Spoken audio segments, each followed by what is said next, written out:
상추는 찬성질을 가지고 있어 열을 내려주는 효과가 있어요. 바로 두피에 열을 내려줄 수가 있다는 건데, 두피 열을 내려주고 상추의 항산화 물질인 베타카로틴이 활성산소를 제거해주고 혈액순환이 잘 되도록 도와주게 돼요. 이런 효능이 모낭에 필요한 영양성분 공급을 원활하게 해줘 머리카락을 건강하고 빠지지 않게 잡아주고 머리 결도 좋게 해주는 거예요. 밤잠 설치시는 분들도 계시죠. 상추를 먹으면 졸리다는 말은 한 번쯤은 들어보셨을 거예요. 상추에는 락투카리움 성분이 들어있는데, 이 성분은 수면 유도, 진정, 최면 효능에 있어 불면증을 개선하는 데에도 도움을 줄 수가 있어요. 락투카리움 성분뿐 아니라 숙면 호르몬이라고 알려진 멜라토닌이라는 성분도 상추에 많이 함유되어 있어 불면증 개선에 도움을 주는데, 락투라리움 성분은 상추 잎보다는 많이 함유가 되어 있어 불면증 치료를 위해서 상추를 드시려면 차로 끓여 드시면 효과를 볼 수 있을 거예요. 상추는 입으로도 상추차를 끓여 드릴 수가 있는데,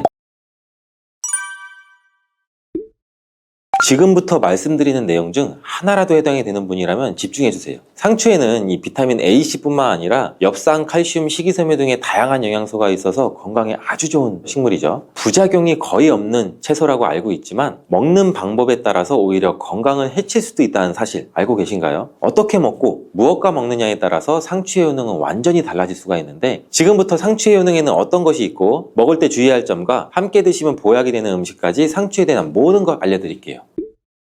먼저 상추는 당뇨가 있는 분들한테는 정말 좋은 채소예요. 당뇨 환자라면 채식을 위주로 드시게 되는데, 당뇨에 좋다고 하는 말은 채소들의 단점이 소화가 잘 안 된다는 거죠. 반면에 상추는 소화가 잘 되고 영양소도 풍부하다는 장점이 있어요. 혈당 조절에도 아주 탁월한 효과가 있는데, 과연 어떤 성분 때문일까요? 이 상추만의 특별한 성분인 바로 락투신이라는 성분 때문인데, 이 락투신은 상추의 줄기를 꺾으면 보이는 하얀색의 액체 속에 있고 쓴맛을 내는 특징이 있어요. 최근 연구에 따르면 이 락투신은 장에서 포도당이 흡수되는 것을 억제해서 식후 혈당이 급격히 오르는 것을 막아주는 역할을 하는 것으로 밝혀졌죠. 이뿐만 아니라 이 락투신은 간에서 포도당의 생성을 줄이고 인슐린 감수성을 높여서 혈당을 낮추는 데 효과가 있다고 하는데, 여기에다 비타민 K도 풍부해서 인슐린 분비를 촉진하는 효과까지 있어요. 그리고 식이섬유가 풍부한데, 이는 인슐린 감수성을 높이는 데 굉장히 중요한 역할을 하죠. 2013년 한양대학교 연구팀의 발표에 의하면 상추의 식이섬유와 폴리페놀 성분이 인슐린 저항성을 개선하고 포도당의 흡수를 지연시킨다고 발표했어요.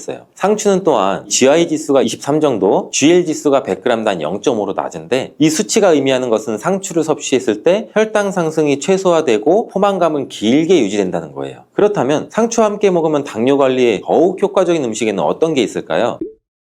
요즘 들어 부쩍 유명해진 과일이죠. 바로 아보카도예요. 불포화 지방산이 풍부한 아보카도는 인슐린 감수성을 높이는 데 도움을 주고, 풍부한 식이섬유는 콜레스테롤 수치를 낮춰주고 혈당 조절에 폭발적인 시너지 효과를 나타내요. 계란도 상추와 함께 먹으면 좋은데, 계란에는 질 좋은 단백질과 각종 영양 성분이 풍부하죠. 혈당도 천천히 오르게 하고 혈당을 오랜 시간 안정적으로 유지하는 데 도움을 주죠. 계란의 단백질은 포만감을 오래 유지해주고 과식도 막아주고 간에서 포도당의 생성을 줄여주는 효과도 있어 당뇨에 많은 도움을 줄 수 있어요. 상추와 만나면 이런 효과는 시너지를 발생되게 되는데, 상추, 아보카도, 계란을 함께 넣은 샐러드를 드신다면 혈당 잡는 최고의 요리라고 할 수 있죠. 피부가 칙칙하고 주름이 늘어나고 있는 분들도 집중해주세요. 상추가 피부에 굉장히 좋은 효과를 갖고 있는데, 상추에는 이 비타민 A와 C가 풍부해요. 비타민 A를 다른 말로 레티놀이라고 하는데, 레티놀이 뭐냐면 대부분의 화장품의 원료로 사용되는 성분이에요. 그만큼 피부에 좋다는 거죠. 이 레티놀은 피부 아래쪽에 콜라겐이나 엘라스틴 등의 탄력 섬유를 증가시키는 효능을 가지고 있고, 비타민 C도 콜라겐 생성에 관여하는 아주 중요한 성분이기 때문에 비타민 C가 몸속에 부족하면 피부의 탄력이 떨어지고 주름도 늘어나게 되는 거죠. 그리고 자외선 때문에 피부가 많이 손상이 되는데, 이런 자외선으로부터 손상되는 것을 막아주는 역할을 비타민 C가 해주죠. 멜라닌 색소의 생성도 억제해주기 때문에 칙칙한 피부를 밝게 만들어주는 미백 효과도 볼 수 있고, 피부 미백에 도움을 주는 약재 중에 상엽이라고 있는데, 이 상엽은 뽕나무 잎이에요. 뽕나무 잎이 항염증 작용도 좋고 피부 미백 효과도 뛰어나기 때문에 상추와 뽕나무 잎을 함께 차로 끓여 드시면 피부 건강에도 큰 도움을 받을 수가 있죠. 상추에 락투신이라는 성분이 당뇨에 좋다고 했잖아요. 근데 이 성분이 또 두통을 진정시켜주는 데도 효과가 좋아요. 머리가 지끈지끈 아픈 분들이 상추를 드시면 도움을 받을 수 있는데, 의학의 아버지 히포크라테스가 환자를 수술할 때 상추를 먼저 먹이고 수술을 했다는 기록도 있대요. 상추 안에 락투신 성분이 마취제가 없던 시절에 수술받는 환자의 고통을 줄여주는 데 도움을 주기도 했다는 거죠. 이런 락투신은 염증으로 인한 통증 통증을 줄여주고 두통을 완화시켜주기도 하는데, 특히 열이 오르면서 통증이 발생되는 두통을 개선하는데 효능이 탁월하다고 해요. 또한 상추는 눈 건강에도 도움이 되고, 상추에는 루테인, 비타민 A, 베타카로틴이 풍부하기 때문이죠. 루테인은 영양제로도 많이 드시고 계시잖아요. 눈 건강에 도움을 주는 대표적인 영양소가 바로 이 루테인인 건 알고 계실 거예요. 눈이 노화가 진행되면 황반색소의 밀도가 감소되기 때문에 루테인이 황반색소 밀도를 유지하는 데 도움을 주고, 황반 변성도 예방해서 로놉신의 생성을 도와주기 때문에 시력도 좋아지게 해줍니다. 또한 이 베타카로틴은 활성산소를 제거해서 눈의 노화를 예방하고, 비타민 A로 전환돼서 눈의 점막을 건강하게 유지하도록 도움을 줄 수가 있고요. 또 야맹증, 안구건조증 등의 안구질환도 예방하는 데에도 많은 도움을 줘 눈 건강에 필수적인 영양소죠. 열이 머리로 올라가게 되면 두피가 건조해지고 비듬도 많이 생기게 되고 두피에 염증도 발생되죠. 또 모낭에 영양분이 충분히 공급되지 못하고 머리카락을 잘 잡아주지 못해 탈모가 일어나게 되는데, 이럴 때는 두피의 상태를 건강하게 만들어줘야 탈모를 방지할 수가 있죠. 상추는 찬성질을 가지고 있어 열을 내려주는 효과가 있어요. 바로 두피에 열을 내려줄 수가 있다는 건데, 두피열을 내려주고 상추의 항산화 물질인 베타카로틴이 활성산소를 제거해주고 혈액순환이 잘 되도록 도와주게 돼요. 이런 효능이 모낭에 필요한 영양성분 공급을 원활하게 해줘 머리카락을 건강하고 빠지지 않게 잡아주고 머리 결도 좋게 해주는 거예요. 밤잠 설치시는 분들도 계시죠. 상추를 먹으면 졸리다는 말은 한 번쯤은 들어보셨을 거예요. 이 상추에는 락토카리움 성분이 들어있는데, 이 성분은 수면 유도, 진정, 최면 효능에 있어 불면증을 개선하는 데에도 도움을 줄 수가 있어요. 락토카리움 성분뿐 아니라 숙면 호르몬이라고 알려진 멜라토닌이라는 성분도 상추에 많이 함유되어 있어 불면증 개선에 도움을 주는데, 락토라리움 성분은 상추 잎보다는 상추 대에 더 많이 함유가 되어 있어 불면증 치료를 위해서 상추를 드시려면 상추 대를 차로 끓여 드시면 효과를 볼 수 있을 거예요. 상추는 입으로도 상추차를 끓여 드릴 수가 있는데, 제가 방법을 한번 알려드릴게요. 첫 번째는 건조되지 않은 상추를 끓는 물에 넣고 상추를 우려서 그 물을 차로 드시는 방법이 있어요. 따뜻하게 드셔도 되고 냉장고에 보관하셨다 드셔도 돼요. 두 번째 방법은 상추 잎을 건조시킨 후 기름을 두르지 않은 팬에 한번 섞어주시면 되는데, 이때 상추잎이 바스락 부서질 거예요. 부서진 상추잎을 다시팩 같은 것에 소분해 두셨다가 차로 우려서 드셔도 되고, 큰 통에 담아 주셨다가 마실 때마다 커피를 내리는 것처럼 거름 종이에 걸러서 뜨거운 물로 우려 드셔도 돼요. 상추의 종류에 따라서 이 락토카리움 성분의 함량이 다른데, 요즘엔 쓴맛을 제거한 계량종이 많아 이 락토카리움 성분이 상당히 적게 함유가 되어 있다고 해요. 아무 상추 하나 드시면 효과를 볼 수 없고, 전남 농업기술원에서 개발한 품종인 흑카랑이라는 향추가 있는데, 일반 상추에 비해서 락토카리움 함량이 124배나 높다고 해요. 수면 개선을 위해 상추를 드실 분들은 흑카랑을 구매해서 드시면 효과를 볼 수가 있겠죠. 장이 안 좋은 분들한테도 상추는 많은 도움이 되는데, 상추에는 수분이 풍부하고 식이섬유와 마그네슘이 많아 수분이 없어 단단해진 변도 부드럽고 묽게 만들어 배변 활동에도 도움이 돼요. 장이 건강하지 않아 장에 독소가 쌓이게 되면 그 독이 위로 올라와 얼굴에 나타나게 돼서 얼굴에 여드름 같은 뾰루지가 생기고 피부가 어두워지는 증상도 나타날 수가 있어요. 상추에는 배변 활동을 활발하게 하는 식이섬유뿐만 아니라 엽산도 풍부해 대장의 염증을 줄여주는 효과도 있어요. 그리고 비타민 K, 엽산, 루테인이 함께 작용해서 이 염증뿐 아니라 대장암을 예방하는 데에도 효능을 발휘하게 되는데, 풍부한 엽산은 혈액을 생성하는 데에도 도움을 주지만 손상된 세포 DNA를 복구하는 효능이 있어 암을 예방할 수도 있어요. 식이섬유는 장내에 쌓인 노폐물을 흡착해서 몸 밖으로 배출해주죠. 또 염증도 제거해줘서 장을 건강하게 해주는 거죠. 상추는 뼈 건강에도 도움이 된다는 보고가 있는데, 미국의 캘리포니아 주립대학교에서 우주인을 위한 유전자 조작 상추를 만들었대요. 사람이 우주에 가게 되면 중력이 없기 때문에 골밀도의 손실이 심하게 일어나잖아요. 한 달에 1% 정도씩 줄어든다고 하는데, 유전자 조작된 상추를 먹으면 이런 현상을 막아줄 수가 있대요. 이 상추에는 뼈 생성을 촉진하는 부갑상선 호르몬 유전자가 들어있는데, 유전자 조작이 되지 않은 상추에도 칼슘이 많이 들어있어 골다공증 예방에도 도움을 줄 수가 있어요. 두부와 함께 드시면 이 효과는 배가 되는데, 두부에는 이소플라본이라는 성분이 많은데 상추의 칼슘이 몸속에 흡수되는 것을 도와줘 골다공증을 예방하는 효과를 극대화시켜주죠. 상추를 드실 때는 주의할 점이 별로 없지만 이것만은 꼭 기억하세요.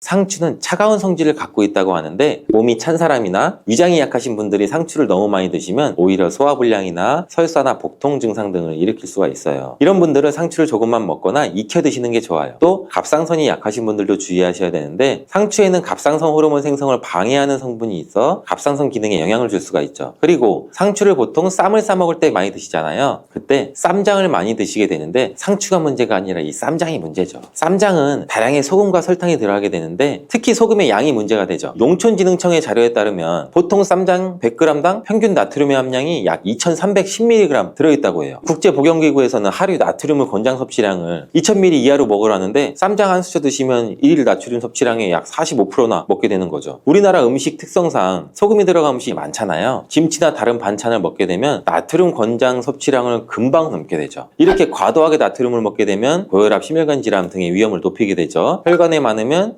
뇌졸중의 발병률도 높아지고 혈관에 악영향을 미치게 되니 쌈을 싸드실 때는 최소한으로 줄이시는 게 좋겠죠. 나이가 들수록 단백질이 더 중요하다는 말을 들어보신 분들도 굉장히 많이 있을 거예요. 단백질을 충분히 섭취하지 않으면 근육량이 급격히 줄어들게 되는데 이렇게 되면 또 근력도 같이 약화되고 근감속증을 유발시킬 수도 있어요. 그래서 충분한 단백질을 공급받지 못하면 우리 몸은 뇌 기능이 떨어지고 치매나 인지 기능 저하의 위험도 점점 커질 수가 있다는 가능성이 있다는 거예요. 필수적인 단백질을 충분히 섭취하기 좋은 음식에는 그럼 과연 무엇이 있을까요? 50대 이후에 근육이 많이 빠졌다면 이것을 드시면 됩니다. 요새 들어 몸이 예전 같지 않다고 느끼시는 분들 굉장히 많은가요? 만약 그런 분들이 계신다면 몸에 단백질이 부족한 것을 의심해 볼 수도 있어요. 나이가 들면서 왜 단백질 섭취가 중요한지 그리고 그에 따른 여러 가지 사실들을 알아보라고 하는데 나이가 들수록 단백질이 더 중요하다는 말을 들어보신 분들도 굉장히 많이 있을 거예요. 우리 몸에 필수 영양소라는 단백질, 이 단백질 섭취가 중요한 이유 제가 바로 5가지를 알려드릴게요. 첫 번째로 근감소증 예방이 있어요. 자, 나이가 들면 근육량이 자연스럽게 줄어들게 되는데 이를 근감소증이라고 해요. 근감소증은 우리 근육이 빠르게 줄어드는 질환으로 단백질은 근육을 구성하는 주요 성분 알고 계시죠? 단백질을 충분히 섭취하지 않으면 근육량이 급격히 줄어들게 되는데 이렇게 되면 또 근력도 같이 약화되고 근감소증을 유발시킬 수도 있어요. 이러한 단백질이 부족하게 되면 그 진행이 훨씬 더 빨라질 수가 있는데 근육이 줄어들게 되면 일상생활을 하기 굉장히 불편해지고 이렇게 되면 근육도 더 감소하게 되고 악순환이 계속 생길 수가 있죠. 단백질 섭취와 운동을 같이 병행하는 게 제일 좋아요. 원래 흔히들 많이 알고 계시잖아요. 단백질이 중요한 이유 두 번째는 면역력 증가예요. 이 단백질과 면역력이 연관이 있다고 하시면서 의아해하시는 분들 굉장히 많아. 뭐가 관계가 있어? 뭐가 연관이 있지? 자, 지금부터 한번 볼 텐데 단백질은 우리 몸속에 세포 그리고 장기뿐 아니라 수많은 호르몬을 구성하는 굉장히 중요한 요소예요. 또 단백질이 면역 시스템에서 중요한 역할을 하는 항체와 효소를 생성하는데 백혈구라고 많이들 들어보셨죠? 이 백혈구는 우리 몸의 감염을 인식하고 싸우는 우리 전투부대예요. 주요한 면역세포인데 이 백혈구가 주로 단백질을 사용해서 우리 몸에 쳐들어온 병원균을 인식하고 항체를 만들어서 병원균을 물리치게 되는 중요한 역할을 해요. 또한 우리 몸의 중요한 면역세포도 감염에 대응할 때 단백질을 쉽게 말해 먹이로 사용해서 신호를 보내고 병원균을 파괴하는 작용을 해요. 그럼 이 단백질이 굉장히 중요하다는 거 아시겠죠? 나이가 들면 들수록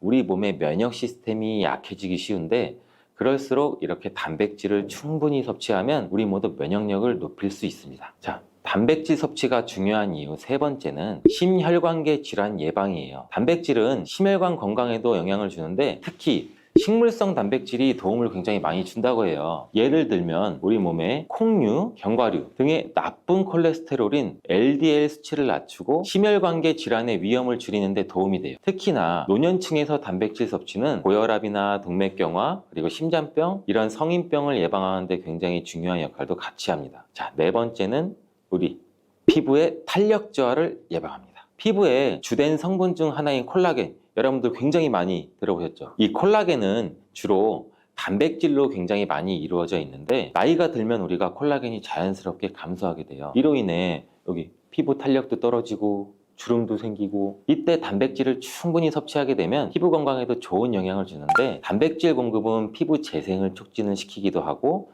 피부 건강도 유지하는 데 도움을 줄 수가 있어요. 자, 5번째는 골다공증 예방입니다. 나이 드신 여성분들은 특히 더 주목해 주세요. 질병관리청의 보도자료에 따르면 대한민국 50세 이상의 골다공증 유병률은 22.5%로 약 5명 중 1명은 골다공증이 있대요. 이런 골다공증이 조용한 뼈도둑이라고 불릴 정도로 초기 증상이 뚜렷하게 보이진 않은데 우리 여러분들 골다공증이 한 번 생기면 이로 인해서 고관절, 척추, 손목 여러 가지 골절이 생기기 쉽고 이로 인해서 합병증 또한 굉장히 많이 증가될 수가 있어요. 이 골다공증을 예방하는 데 중요한 요소가 바로 단백질입니다. 이 단백질은 뼈를 구성하는 중요한 요소 중 하나인데 뼈의 건강을 유지하는 데 필요한 칼슘과 함께 이 단백질도 뼈의 구조를 안정화시키고 골밀도를 높여서 골다공증을 예방하는 데 굉장히 중요한 역할을 해요. 한마디로 노년층에서 우리가 흔히 알고 있는 칼슘과 비타민 D와 함께 단백질 섭취를 같이 증가시키면 뼈가 약해지는 것을 막아줄 수가 있어요. 이렇게 중요한 우리 몸속의 단백질이 혹시 부족하게 된다면 무슨 일이 일어날까 생각해 본 적 있으세요? 단백질이 부족하면 여러 가지 신체 기능에 문제가 생겨요. 첫 번째는 인지 기능 저하, 치매. 단백질 부족이 치매를 유발한다니 굉장히 새로운 사실이죠. 연구에 따르면 단백질이 뇌 건강을 유지하는 데 아주 중요한 역할을 한다고 하는데 특히 기억력에 굉장히 많은 영향을 줘요. 단백질은 뇌에서 신경 전달 물질을 만들고 뇌세포의 구조를 유지하는 데 굉장히 많이 도움을 줘요. 특히 학습과 기억력에 영향을 주는 이러한 시냅스에서 발생하는 신경 전달 물질을 방출을 시키고 이거를 받아주는 수용체를 활성화하고 이런 것들이 대부분 단백질에 의해 조절되는데 예를 들어 NMDA 수용체와 AMPA 수용체는 이 기억 형성에 중요한 역할을 하면서 이것들은 모두 단백질로 구성되어 있어요. 그래서 충분한 단백질을 공급받지 못하면 우리 몸은 뇌 기능이 떨어지고 치매나 인지 기능 저하의 위험도 점점 커질 수가 있다는 가능성이 있다는 거예요. 이러한 단백질 섭취가 우리 몸에 얼마나 중요한 영향을 끼치는지 다시 한번 아셨죠? 또한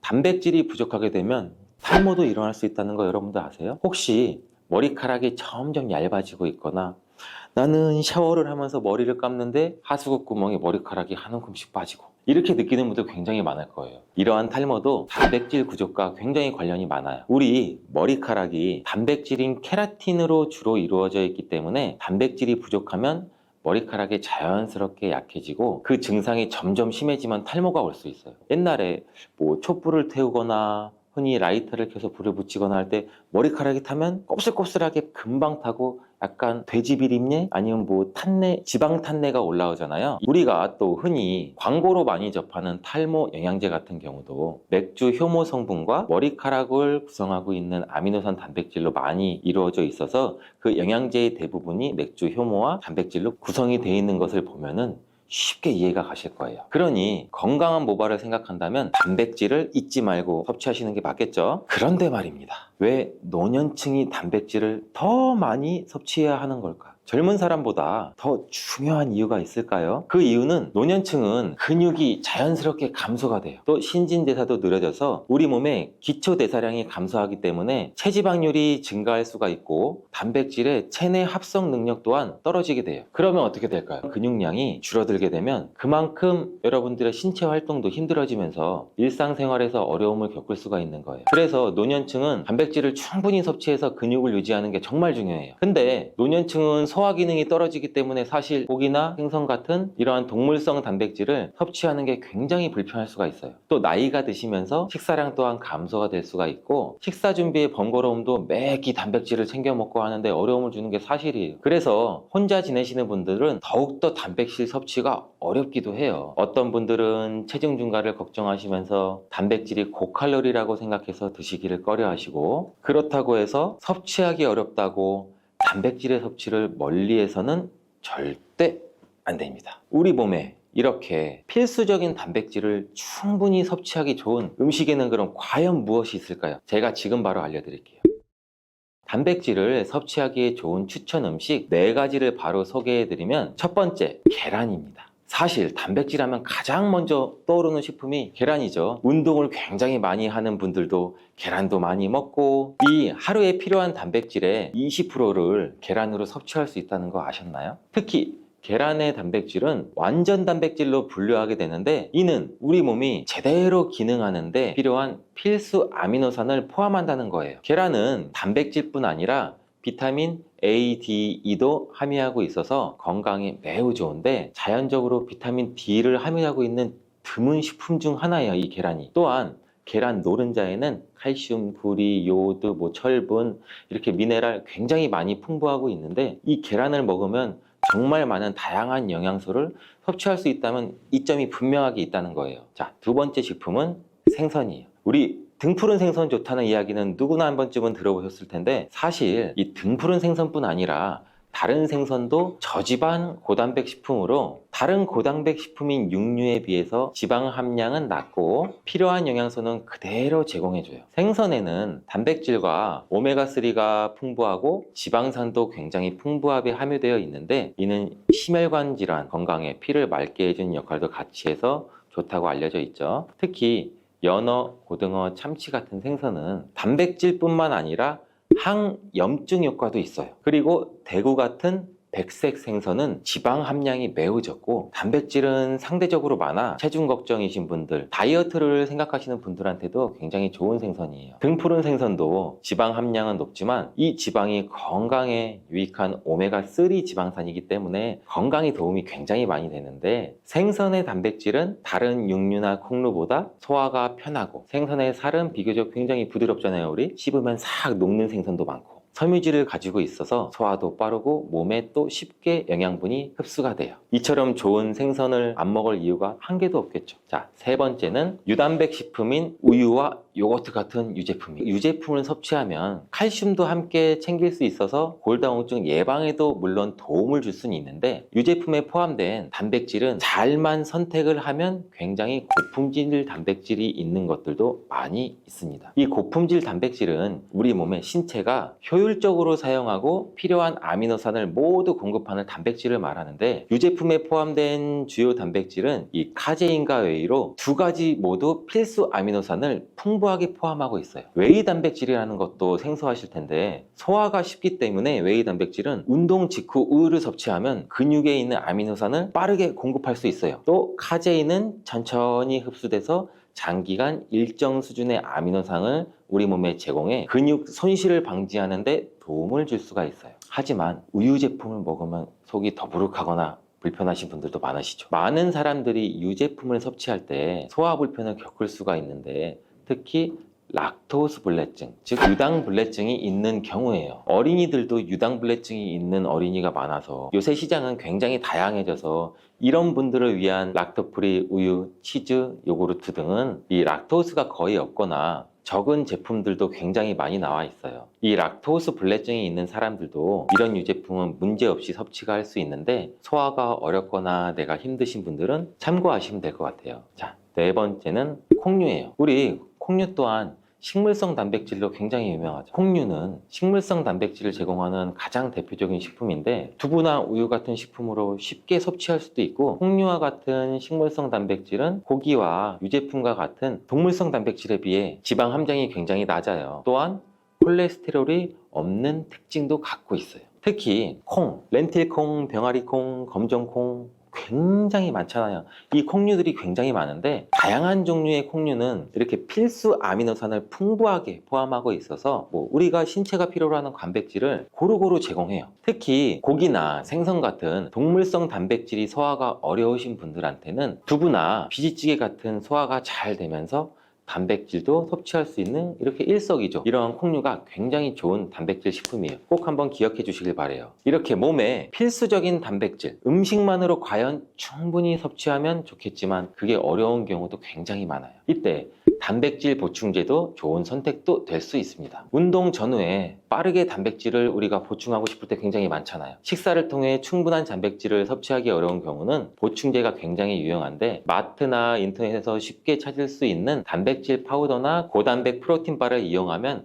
간편하게 단백질을 빠르게 보충할 수도 있어요. 하지만 이렇게 간편하게 섭취할 수 있는 제품을 몸에 좋다고 많이 섭취하게 되면 좋을까요? 과량 섭취할 때도 큰 문제가 될 수가 있어요. 한 번에 우리가 과도한 단백질을 섭취하면 신장에서 부담을 줄 수가 있고 또 우리 몸에 불필요하게 지방으로 쌓일 수가 있죠. 단백질의 하루의 권장 섭취량은 성인 기준 몸무게 1kg당 1g이에요. 하루 권장 섭취량을 지키는 게 꼭 중요한데 한마디로 보충제는 식사로 부족한 부분을 말 그대로 보충하는 역할만 하고 식사로 골고루 단백질을 섭취하는 게 가장 이상적입니다. 단백질 섭취 시 간단한 팁을 알려드릴게요. 매 끼니마다 조금씩 단백질을 나눠서 섭취하는 게 단백질의 흡수에는 굉장히 효과적인 거 아셨어요?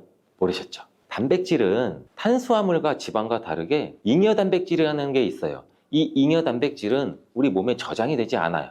그 때문에 한 번에 과량으로 섭취하면 소화가 어려워지고 또 우리 신장에 부담을 줄 수가 있어요. 필요 이상의 단백질은 어느 정도 흡수되고 배출이 되기 때문에 번거롭더라도 매일 조금씩 매 끼니마다 나눠서 섭취하는 게 중요합니다. 고기 좋아하시는 분들 손 들어보세요. 채소 좋아하시는 분들은 손 들어보세요. 이제는 다 같은 단백질이라고 생각하지 마시고 동물성 단백질, 식물성 단백질을 골고루 섭취해야 해요. 동물성 단백질은 이 식물성 단백질에는 부족한 아미노산이 풍부하고 식물성 단백질은 또 동물성 단백질에 비해 지방이 적고 섬유질도 같이 섭취할 수가 있어요. 우리가 평상시에 먹는 한식은 사실 단백질 섭취에 굉장히 좋은 음식인데 우리 식탁에 단백질이 풍부한 계란, 생선, 두부, 콩 이것들을 반찬으로 두어 개만 먹어도 굉장히 쉽게 매 끼마다 몸에 필요한 단백질을 섭취할 수가 있어요. 이렇게 노랗게 변한 바나나는 색깔만 변한 것이 아니라 성분에도 변화가 생기게 돼요. 당뇨에 도움이 되는 저항성 전분은 점점 줄어들고 포도당과 과당 같은 당분은 점점 늘어나게 되는 거죠. 바나나는 속살이 부드럽고 달콤해서 남녀노소 누구나 좋아하는 과일 중 하나죠. 먹기도 편하고 다이어트에도 좋다고 알려지면서 굉장히 많은 분들이 먹게 되는 과일이 바로 바나나죠. 이 바나나도 함께 먹으면 보약이 되는 궁합이 좋은 음식이 있고 또 함께 먹으면 오히려 독이 되는 음식도 있답니다. 오늘 영상을 통해 이 바나나의 효능, 함께 먹으면 안 되는 음식, 함께 먹으면 보약이 되는 음식, 그리고 바나나의 보관 방법까지 바나나에 대한 모든 것을 알아가시기 바랍니다. 바나나가 어떤 상태일 때를 가장 좋아하시나요, 여러분들? 저는 이쁘게 노란색으로 숙성되었을 때 먹는 것을 굉장히 좋아하는데 그 이유는 초록색일 때는 아직 단맛도 조금 덜하고 식감도 약간 서걱서걱하고 약간 맛이 없는 것 같고 근데 또 갈색의 반점이 생기면 왠지 먹기에도 좀 찝찝하고 시간이 더 지나면 상한 것처럼 무르고 이런 생각도 들어서 먹기에 좀 꺼려지는데 근데 초록색 바나나, 노란색 바나나, 갈색 바나나 각각의 영양소가 달라진다는 사실 알고 계시나요? 먼저 초록색 바나나는 덜 익은 바나나는 맞아요. 근데 그렇다고 못 먹는 바나나는 아니에요. 단맛이 약간 적은데 그 대신에 건강에 도움이 되는 성분도 들어있어요. 바로 당뇨 환자에게 도움이 됩니다. 초록색 바나나가 당뇨 환자에 도움이 된다고? 이 초록색 바나나는 소장에서 분해가 되지 않고 대장까지 내려가서 대장의 미생물에 의해 분해되는 이 저항성 전분이란 게 풍부해요. 이 저항성 전분은 이 아밀로스가 많은 탄수화물을 말하는데 이 아밀로스가 포도당으로 분해가 잘 되지 않아서 이 포도당이 소장에서 흡수가 그럼 더 안 되겠죠. 그래서 그 결과 혈당이 급격히 오르는 것도 막아주는 역할을 해요. 이렇게 분해가 잘 되지 않고 남아있는 식이섬유가 많은 저항성 전분이 많은 음식들은 결국에는 우리 장에 유산균의 먹이가 되죠. 그래서 우리 장의 장내 세균총을 건강하게 만들 수가 있고 이로 인해서 또 인슐린 감수성도 풍부하게 해주고 면역력에도 긍정적인 효과를 나타낼 수가 있어요. 이 당뇨 환자분들이 바나나가 단맛이 좋은 열대 과일이라서 못 드시는 것으로 생각하시는데 앞서 말씀드린 이유로 이 초록 바나나를 드시면 굉장히 도움이 됩니다. 그리고 이 초록 바나나는 소화되는 시간이 노란 바나나에 비해서 길기 때문에 이 포만감도 오래 유지시켜줘서 다이어트하는 식단에도 도움을 줄 수가 있어요. 이 저항성 전분은 이런 효능들로 인해서 비만 당뇨를 예방할 뿐 아니라 대장암도 예방하는 것으로 알려져 있어요. 단 한 가지 주의할 점은 이 과민성 대장 증후군이 있으신 분들이 초록색 바나나를 드시면 오히려 증상이 더 악화될 수 있으니 이 점은 주의해 주시길 바래요. 자, 두 번째로 노란 바나나인데 이 초록 바나나가 노란색으로 변할 수 있는 이유는 바로 그 에틸렌가스 때문이에요. 나무에서 똑 떨어진 바나나는 이 꼭지에서 에틸렌가스라는 물질이 분비가 되는데, 이때 이 초록색을 띠게 만드는 이 클로로필이라는 색소가 에틸렌가스에 의해서 분해가 돼서 점점 노란색으로 변해가는 거예요. 이렇게 노랗게 변한 바나나는 색깔만 변한 것이 아니라 성분에도 변화가 생기게 돼요. 당뇨에 도움이 되는 저항성 전분은 점점 줄어들고 포도당과 과당 같은 당분은 점점 늘어나게 되는 거죠. 그렇기 때문에 초록색 바나나보다 노란색 바나나가 훨씬 더 단맛이 좋아지게 되는 이유죠. 식감도 더 부드러워지게 되고 향도, 단향도 더욱 강해지고 소화도 초록색 바나나보다 더 잘 되게 돼요. 또 항산화 성분인 비타민 C와 비타민 E 그리고 식이섬유의 양도 풍부해져요. 노란색 바나나에서 시간이 지나면 갈색의 반점이 또 점점 생기기 시작하는데, 이 반점을 슈가 스팟이라고 해요. 이름처럼 바나나의 당분 함량이 점점 높아지면서 당분이 농축돼서 만들어지는 건데, 바나나가 상한 게 아닌가, 이 갈색 반점을 보면 간혹 오해하시는 분들도 있는데, 색깔이 변했을 뿐이지 상한 것은 아니에요. 그런데 이 슈가 스팟이 점점 많아질수록 바나나의 당분 함량이 높아지는 것 때문에 당뇨가 있으신 분들은 섭취하실 때 주의해 주시는 게 좋겠고, 최근에 바나나에 대한 연구가 굉장히 많이 또 진행되고 있는데, 이 슈가 스팟이 생겼을 때 바나나의 성분에 대한 실험도 진행됐어요. 일본 데이쿄 대학 연구에 따르면 이 갈색 반점이 생긴 바나나의 면역 효과는 노란색의 바나나보다 최대 8배 높았으며, 종양을 괴사시키는 물질로 알려진 우리 NK 면역세포를 또 활성화도 시켜준다고 해요. 이 NK 면역세포는 바이러스에 감염된 세포나 암세포를 직접 파괴하는 역할도 하고, 이 TNF라는 종양 괴사 인자를 분비해서 비정상세포의 증식도 억제하고 암세포의 자살도 유도한다고 해요. 이게 무슨 말이냐면, 쉽게 설명드려서 갈색 반점이 생긴 바나나는 면역력도 강하게 만들어주고 암 예방과 치료에도 도움을 줄 수 있다는 결과라고 보이죠. 이 바나나에 함유되어 있는 성분을 살펴보면 흔히 알고 있는 칼슘, 마그네슘, 다양한 미네랄도 풍부하게 함유되어 있잖아요. 또한 우리 몸에 에너지를 공급해주는 탄수화물도 풍부하게 함유하고 있어요. 운동 경기를 우리가 TV로 보다 보면 선수들이 중간에 바나나를 먹는 장면을 볼 수 있는데, 운동 중에 바나나를 먹으면 이 풍부한 탄수화물로 인해 에너지를 빠르게 공급해줘서 이 폭발적인 힘을 내는데도 도움을 줄 수 있다고 해요. 나이가 들면서 점점 몸 안의 호르몬이나 에너지 균형도 깨지고 건강도 점점 안 좋아지게 되는데, 특히 혈관 건강에 문제가 생기는 경우가 굉장히 많이 있어요. 이 혈관 건강에 문제가 생기면서 나타나는 대표적인 증상이 고혈압이 되겠죠. 이 때문에 나이가 들면서 혈압도 관리하는 게 굉장히 중요한데, 바나나에 풍부하게 함유된 칼륨은 세포의 삼투압과 수분의 평형을 유지 기능을 수행해서 몸 안에 나트륨을 배출하는 데 굉장히 많은 도움을 줘서 혈압을 조절하는 데도 도움을 준다고도 알려져 있죠.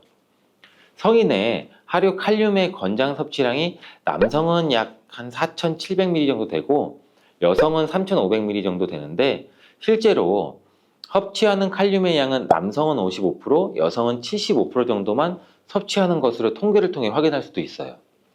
칼륨이 체내에서 부족하게 되면 혈압도 오르고 우리 심장에 무리도 줄 수 있으면서 이 근육의 경련도 일어나게 돼요. 또 힘이 빠지는 무기력증 등의 대표적인 증상도 나타날 수가 있죠.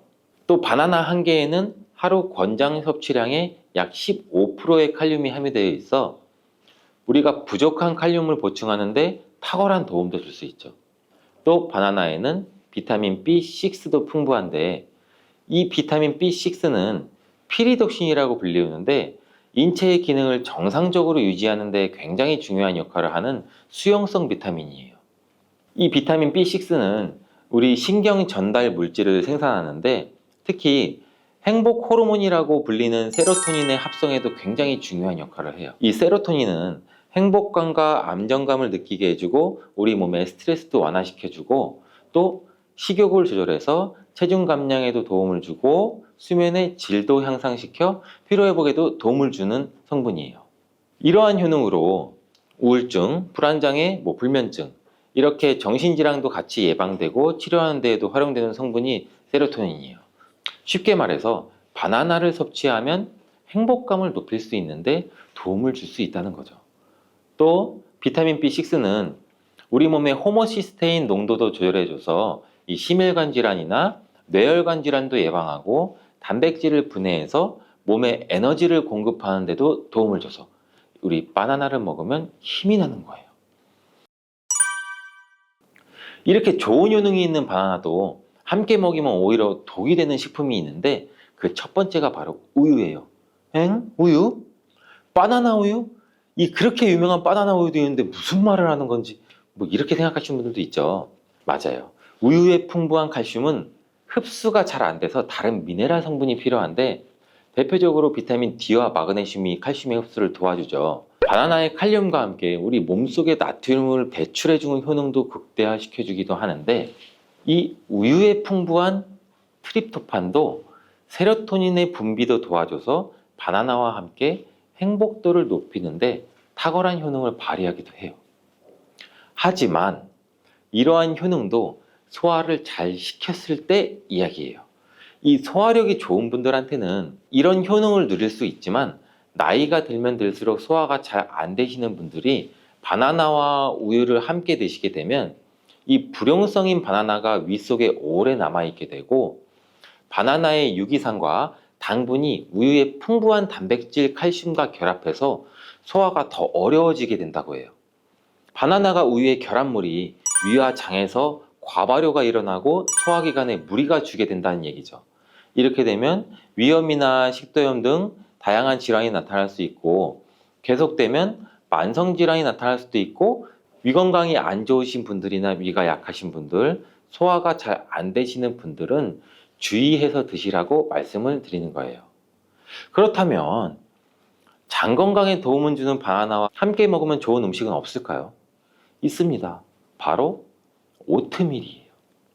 이 오트밀은 바나나에 함유한 섬유질은 대부분 불용성이기 때문에 이 장내 이물질을 흡착해서 변의 부피를 크게 하는 데는 도움을 줄 수 있어요. 이 때문에 바나나를 지속적으로 먹으면 좀 과하게 먹으면 변비에 걸리기도 하죠.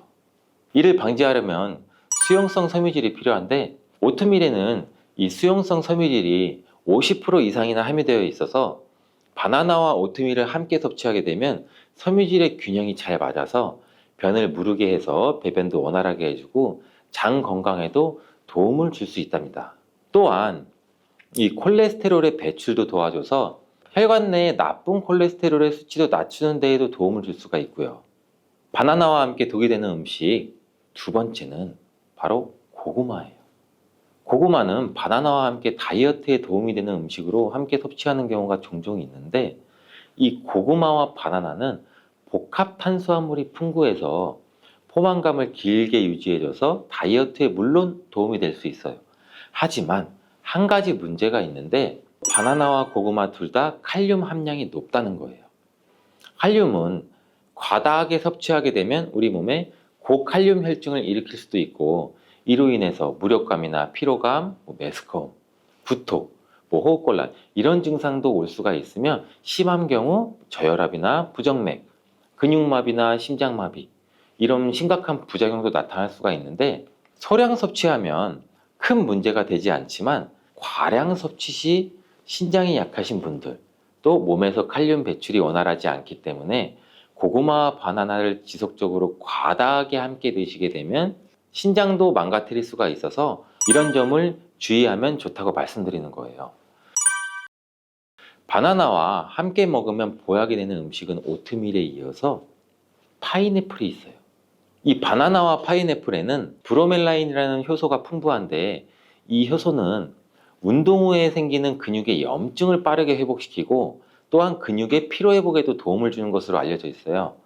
또한 바나나와 파인애플을 함께 드시게 되면 단백질 분해를 극대화해서 소화도 돕고 소화기 질환에도 예방하는 효과를 가져요. 바나나와 함께 먹으면 보약이 되는 음식, 이 세 번째는 바로 카카오예요. 바나나는 이 도파민이라는 신경을 자극하는 물질이 많이 함유가 되어 있는데, 카카오에는 이 도파민 생성의 원료가 되는 아미노산이 풍부해서 카카오와 바나나를 함께 드시면 이 행복도를 높이는 효능이 극대화가 될 수가 있어요. 카카오에는 폴리페놀과 이 플라보노이드 등의 항산화 물질이 풍부해서 우리 몸의 활성산소도 제거해주고 세포의 노화도 방지해줘요. 바나나에도 항산화 물질인 베타카로틴과 비타민 C가 풍부해서 카카오와 바나나를 함께 드시면 항산화 효과도 같이 높일 수가 있는 거죠. 바나나와 함께 먹으면 보약이 되는 음식 이 네 번째는 바로 견과류예요. 바나나와 견과류를 함께 드시면 이 세로토닌의 분비가 촉진이 돼서 마음을 차분하게 하고 숙면을 취하는 데도 도움이 돼요. 또한 바나나의 풍부한 마그네슘은 근육의 이완을 돕고 견과류의 트리토판을 세로토닌으로 바꿔주는 성분인 이 비타민 B6가 바나나에 풍부해서 견과류와 바나나를 함께 드시면 불면증과 우울증을 예방하고 개선시킬 수 있는데 도움을 줄 수 있다고 하네요. 자, 이제 그럼 바나나의 보관법을 한번 알아볼 텐데, 바나나를 보관하실 때는 바나나의 꼭지 부분을 랩이나 호일로 감싸주신 상태에서 바나나 거리 같은데 걸어두시는 게 좋아요. 그렇게 하면 바나나 꼭지에서 나오는 에틸렌 가스를 어느 정도 차단해줘서 숙성되는 것을 방지해서 조금 더 오래 보관할 수 있고, 그리고 열대 과일인 바나나는 냉장고에 보관하게 되면 냉해를 입어 바나나 색이 굉장히 빠르게 검은색으로 변하게 돼요. 바나나를 오래 보관하시려면 껍질을 벗긴 상태에서 먹기 좋은 크기로 잘라서 냉동 보관하셨다가 드시는 것도 추천을 드리겠습니다. 도라지에는 사포닌이라는 성분이 많이 들어있는데요. 성분은 여러 가지 건강 효과가 있지만 약물과 상호작용을 일으킬 수 있다는 것 아실까요? 특히 도라지의 사포닌은 혈압을 낮추는 작용을 할 수가 있기 때문에 고혈압약을 복용 중인 분들은 도라지를 과도하게 섭취하게 되면 약효에 영향을 미칠 수가 있어서 주의가 필요합니다. 잘못하면 혈압약과 함께 섭취한 뒤 혈압이 지나치게 낮아질 위험이 있을 수 있다는 거죠. 또한 도라지는 체내에서 흡수되는 철분의 양을 방해할 수가 있는데요. 한 사람이나 철분제를 복용 중인 분들은 도라지 섭취에 신경을 써야 할 필요가 있습니다. 향긋하면서도 쌉쌀한 도라지 좋아하시나요? 도라지는 무침이나 도라지차, 도라지즙으로 우리 주변에서 손쉽게 찾아볼 수 있는데요. 도라지는 그 독특한 맛과 함께 여러 가지 건강 효능을 가지고 있는데, 특히 중년과 노년층에게는 더욱 중요한 효과들이 많다는 것 아실까요? 오늘은 도라지가 어떤 효능을 가지고 있는지, 도라지와 함께 먹으면 더 좋은 음식, 또 도라지에 대한 우리 건강에 유용한 다양한 정보까지 자세하게 알려드릴게요. 첫 번째 도라지의 효능은 바로 기관지 건강에 도움을 준다는 점입니다. 먼저 도라지가 기관지 건강에 좋다는 이야기 들어보신 분 있으신가요? 예로부터 도라지는 기침이나 가래에 좋다고 했는데요. 동의보감에서도 거담작용, 즉 가래를 없애주는데 도움이 된다고 기술이 되어 있습니다. 동의보감뿐만 아니라 도라지는 폐 건강과 면역력 증진에 좋은 음식으로 예로부터 사랑받아 왔습니다. 혹시 사포닌이라고 들어보셨나요? 홍삼에 이 사포닌 성분이 들어있어서 몸에 좋다고 들어보셨을 거예요. 도라지에도 이 사포닌이라는 성분이 풍부하게 들어있는데요. 이 사포닌은 기관지의 염증을 완화하고 기침을 줄여주는 효과가 있습니다. 그래서 도라지는 기침이나 가래가 잘 배출되지 않는 증상에 특히 좋은 음식으로 알려져 있는 거죠. 도라지를 꾸준히 섭취하면 기관지에 쌓여있는 불순물을 배출하는데 도움을 줄 수가 있는 거고요. 이는 겨울철에 건조한 공기나 감기와 같은 호흡기 질환으로 인한 불편함을 줄이는데 큰 도움이 될 수가 있습니다. 또한 도라지는 기침을 완화해주는 효과가 있어서 목이 칼칼하거나 인후염 증상에 시달릴 때도 유용한 자연 치료제가 될 수가 있답니다. 목이 안 좋으면 도라지차를 권하는 이유도 그런 것이죠. 이제부터는 목이 칼칼하거나 기관지가 불편하다는 느낌이 드실 때 도라지 한번 드셔보시는 것 어떨까요? 두 번째 도라지의 놀라운 효능은 바로 면역력 강화입니다. 오래 묵은 도라지는 산삼보다 더 좋다는 옛말 들어보신 분 있으실까요? 아까 알려드린 도라지에 들어있는 사포닌이라는 성분 외에도 도라지에는 여러 가지의 비타민과 미네랄이 풍부하게 들어있어서 면역 체계를 강화하는 데 도움을 주는데요. 특히 도라지에는 비타민C가 풍부하게 들어있는데 이 비타민은 면역세포의 기능을 향상시키고 몸의 자연 방어력을 높여주는 역할을 합니다. 또 도라지는 항산화 물질인 플라보노이드와 폴리페놀을 함유하고 있어서 우리 몸이 외부에서 들어오는 바이러스나 세균에 잘 대응할 수 있도록 도와줍니다. 또한 도라지와 같은 흰색 채소에 풍부하게 들어있는 안토잔틴은 체내 노폐물 배출을 촉진하고 세균과 바이러스 저항력을 높여서 면역력을 증진시키는 효과가 있어 면역력이 떨어지기 쉬운 겨울철에 도라지를 자주 섭취하면 건강을 유지하는 데 큰 도움이 될 수 있다는 것 알아두시고요. 도라지의 대단한 효능 세 번째는 암 예방 효과입니다. 도라지는 암 예방에도 도움이 될 수 있는 식품으로 알려져 있는데요. 향긋하고 쌉쌀한 도라지 몸에 좋다는 것은 알았지만 암 예방에도 도움이 된다는 것은 참 놀랍죠. 도라지에 포함된 사포닌 성분은 암세포의 성장을 억제하는 데 중요한 역할을 한다는 많은 연구 결과가 있는데요. 특히 도라지에 들어있는 파이토케미컬 성분은 항암 작용을 해서 세포의 변이를 막아주는 효과가 있습니다. 또한 도라지에 있는 다양한 비타민과 미네랄은 암 예방에 중요한 역할을 하며 항염 작용을 통해서 몸의 염증 수치를 줄여주기도 합니다. 한국 식품영양과학회지에 제출된 논문에 따르면 도라지 추출물로 실험 연구를 해봤는데요. 그 결과는 아주 놀라웠습니다. 실험 결과는 도라지 추출물이 자궁경부암, 유방암, 간암, 폐암세포에도 성장 억제하는 효능이 있는 항암 효과가 있다는 것을 알아냈고 또 다른 연구의 실험 결과에서는 도라지가 암세포 성장을 억제하고 암세포 자멸사를 유도하는 것으로 밝혀졌다고 합니다. 물론 도라지 하나로 모든 것이 해결되는 것은 아니지만 도라지를 꾸준히 섭취하면 도라지의 효능으로 몸이 건강한 상태를 유지하며 암을 예방하는 데도 도움이 될 수 있다는 거 알아주시고요. 도라지의 놀라운 효능 네 번째는 노화 방지 효과입니다. 도라지의 중요한 효능 중 하나는 바로 노화 방지입니다. 도라지에는 풍부한 항산화 성분이 들어있어서 세포의 노화를 늦추는 데 도움을 준다니 놀랍지 않나요? 우리 몸은 나이가 들면서 자연적으로 활성산소가 증가하고 이 활성산소가 세포를 손상시켜서 노화를 촉진하는데요. 도라지에 포함된 항산화 성분은 이 활성산소를 제거하고 세포를 보호해줄 뿐만 아니라 도라지는 피부 건강에도 도움이 될 수가 있답니다. 뿐만 아니라 도라지의 사포닌과 플라티코딘 D 성분이 체지방 감소와 지방 배출을 촉진해서 다이어트에도 효과적이고 도라지에 함유된 비타민C는 피부에 콜라겐 생성을 촉진시켜주기 때문에 피부 탄력과 건강을 유지하는 데 좋은 역할을 해주는데요. 이런 이유들로 도라지는 노화 방지와 피부 그리고 전반적인 신체 건강을 위해서 꾸준히 섭취하는 것이 좋습니다. 도라지는 놀라운 건강 효능이 있는 식품이지만 모든 음식이 그렇듯이 잘못 섭취하거나 특정한 체질의 사람에게는 부작용이 있을 수가 있는데요. 몸에 독이 될 수 있는 도라지 섭취법과 도라지를 드실 때 주의할 점을 몇 가지 알려드릴게요.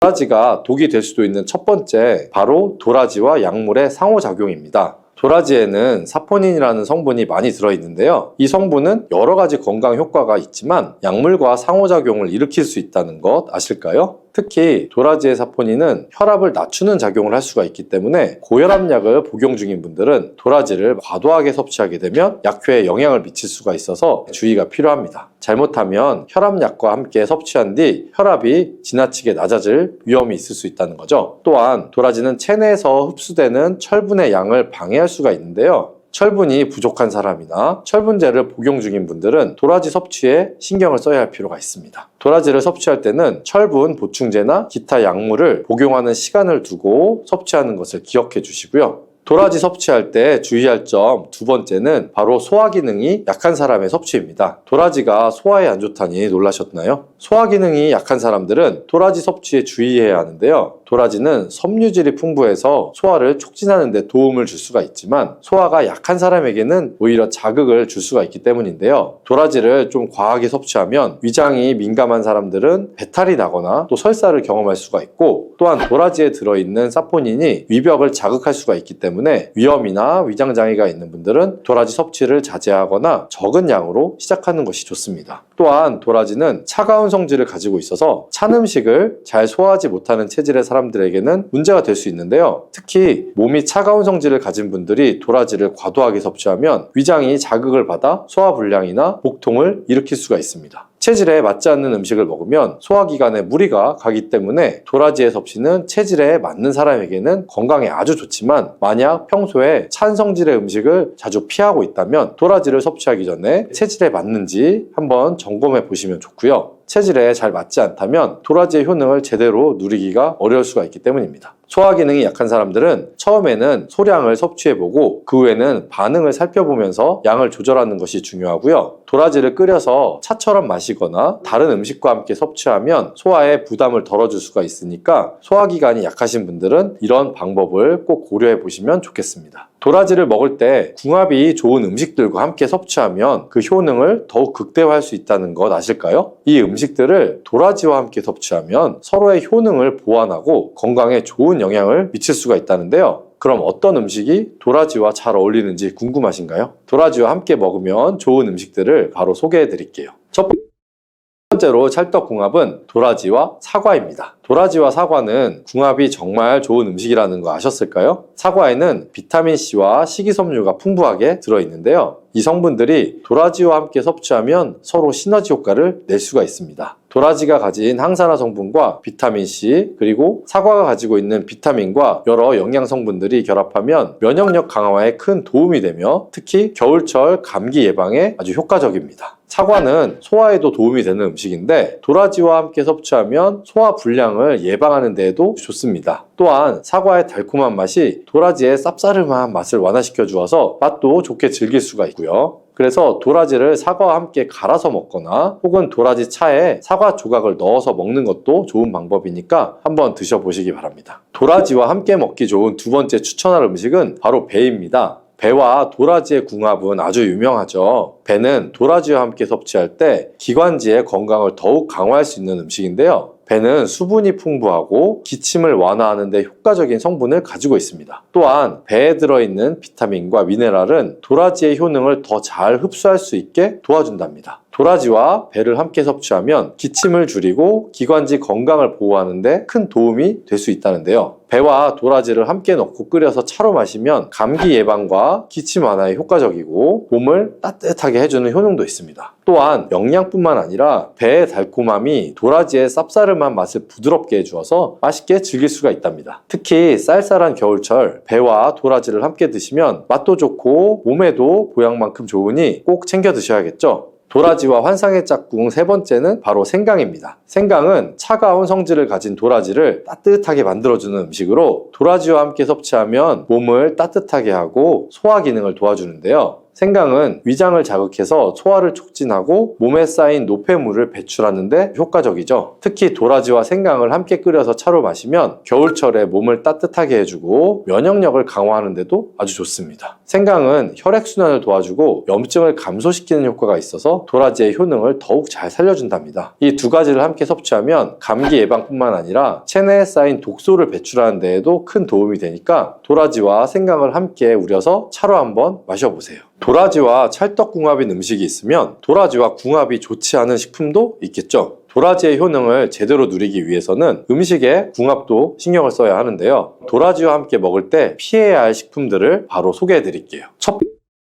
번째로 피해야 할 음식은 바로 돼지고기입니다. 돼지고기는 기름기가 많고 소화가 잘 안 되는 고기 중에 하나인데 도라지와 함께 섭취하면 소화불량을 일으킬 수 있다는 거 모르셨죠? 도라지의 효능이 잘 전달이 되려면 소화가 잘 되어야 하는데 돼지고기와 도라지를 함께 먹으면 도라지에 들어있는 유효 성분들이 제대로 흡수되지 않을 수가 있는데요. 그래서 도라지와 돼지고기는 함께 먹지 않는 것이 좋습니다. 또한 돼지고기는 기름기가 많아 과하게 섭취할 경우에는 혈중 콜레스테롤 수치를 높일 수가 있기 때문에 도라지의 건강 효과를 온전히 누리기 위해서는 돼지고기와 함께 먹지 않는 것이 좋답니다. 두 번째로 궁합이 좋지 않은 음식은 바로 술입니다. 술은 도라지와 함께 먹으면 그 효능이 상쇄될 수 있다는 거 아셨나요? 시중에 도라지로 만든 도라지주도 나와 있기는 하는데요. 하지만 사실 건강에는 술과 도라지를 함께 섭취하는 것이 좋지는 않습니다. 술을 마시면 간에서 해독작용을 하게 되는데요. 도라지에 있는 성분들이 간에 부담을 줄 수가 있기 때문에 술을 마신 후 도라지를 섭취하면 간에 과하게 부담을 줄 수가 있어서 같이 드시는 것은 좋지가 않습니다. 또한 술은 면역력에 좋지 않은 영향을 미칠 수 있기 때문에 면역력을 강화하려는 목적으로 도라지를 섭취하는 경우에는 꼭 술 드시는 것을 피하셔야겠죠.